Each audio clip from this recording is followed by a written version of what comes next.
I like playing. I love playing. I love playing. I also love coaching. I think that they all have had, a special part in being an analyst now, because I can look at it from a player's perspective. I can look at it from a coach's perspective. And when I prepare as an analyst, I prepare both teams as if I'm coaching against each one, so that you can talk about the strategies during the game. So I guess as an analyst, it's the best of all worlds. Carolyn Peck had a tremendous high school career. She was a parade All-American at Jefferson City, Tennessee. She averaged 35 points, 13 rebounds, and Carolyn was a high-profile recruiting target, and she was actually one of the first superstar high school recruits that Vanderbilt University was fortunate enough to land. Carolyn went on, had an excellent career at Vanderbilt, graduated in 1988, went on and had an outstanding coaching career, national championship coach at Purdue, head coach at Florida, head coach in WNBA, and now has blossomed into one of the stars on ESPN television. Phil Lee was the head coach here at Vanderbilt, and he really started recruiting me from when I was a freshman. And at that time, it wasn't a time of early commitment, so I was extremely flattered. And I came here for a pre-engineering program during my junior year, the summer of my junior year, and I fell in love with it. And then I decided to commit. And my parents were real sticklers on academics and the reputation, and Phil Lee sold me on the fact that once you get a degree from Vanderbilt, be a lot easier to get a job. They had never been in the NCAA tournament, and so I wanted to be a part of something to make a difference, and so that's why I chose to come to Vanderbilt. After I graduated from college, I actually worked here in Nashville for WSMV TV. I was sold television advertising, and so I did that for a little while. Then I went from that to Merck Sharp and Dome and sold pharmaceuticals, and then I realized that I missed the game and I wanted to play.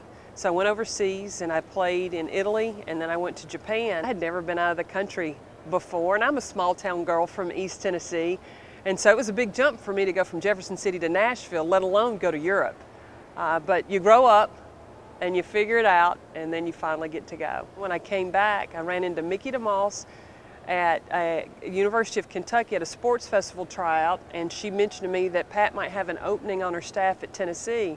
So I was like, I don't know if Pat will consider me, because I turned her down to play ball, but she did, and I went right in as her restricted earnings coach at Tennessee. From Tennessee, I was an assistant coach at Kentucky, and Nell Fortner then got the head job at Purdue. And I had known Nell when she was an assistant at Louisiana Tech, because we went through a lot of recruiting battles and game battles, Tennessee and Louisiana Tech.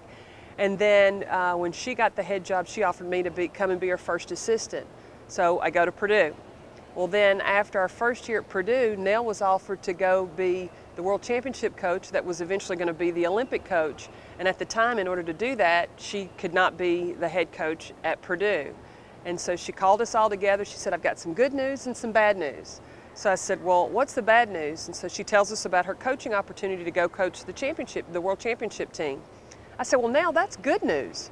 And she said, no, the good news is I have recommended to Purdue for them to name you as the head coach. And I said to her, have you lost your mind? There is a lot of pressure, and that goes back to what Lynn Dunn had done at Purdue. She had taken Purdue to a Final Four. It had always been a winning program in the Big Ten. And, but the one thing that I had was the pedigree of working with Pat Summitt. And so, you don't look too far ahead, you just work. And she was the first person I called, and I said, Pat, what do I do? And she goes, get prepared. And then she said for me to bring in some consulting people to watch me coach and look at my practice plans that, had done it before. And I did that, and that really helped. My first year as a head coach, we went to the Elite Eight. And I was the only person in our program that had ever been to a Final Four, because I was with Tennessee when they lost to Connecticut in the national championship. So I knew what it felt like to get there. I still didn't know what it felt like to win a national championship. But after the Elite Eight game, I then called Pat, and she said, if you want to be a national championship program, you've got to act like one. And so it just started, everything that we did, that we talked about, the focus and the leadership that Steph and Kari brought But also in that summer in between, I was offered the job to go be the general manager and head coach of the WNBA team, start that franchise in Orlando. We worked out the deal, and I got to coach and stay at Purdue one more year. And asked the team to stay completely focused. I wouldn't think about the WNBA. I wouldn't expose them to that. And I think that focus, at the end of that summer, we were able to take the team to Europe. We got 10 days of practice. We went to Europe, did some traveling together, did some team bonding, and then we went on our journey from 98 to 99 all the way to San Jose. I miss college basketball because when you're coaching in the WNBA and professionally, it's a business. And if you're not winning games, you've got to make changes. And you're ending a woman's dream of playing professionally when you've got to make those kind of changes. As opposed to college, you're recruiting players to help them grow. And you know that you're going to have them for at least 4, sometimes 5 years. And you help them to develop not just on the court, but off the court. And that's something in college basketball that I really love.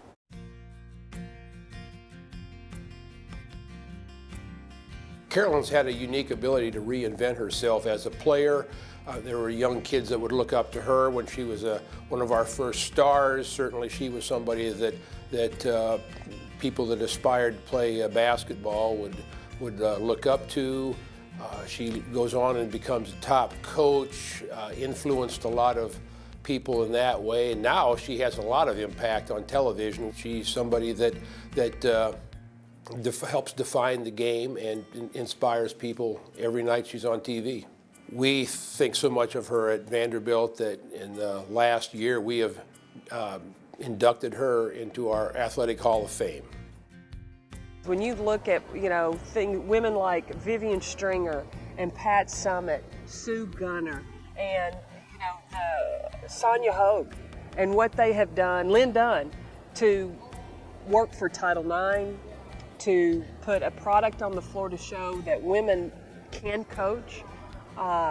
Then you have Robin Roberts and what she's done as a broadcaster to show that not only can you coach, but play, but you can also analyze the game. So I couldn't even put myself in the same category to call myself a pioneer.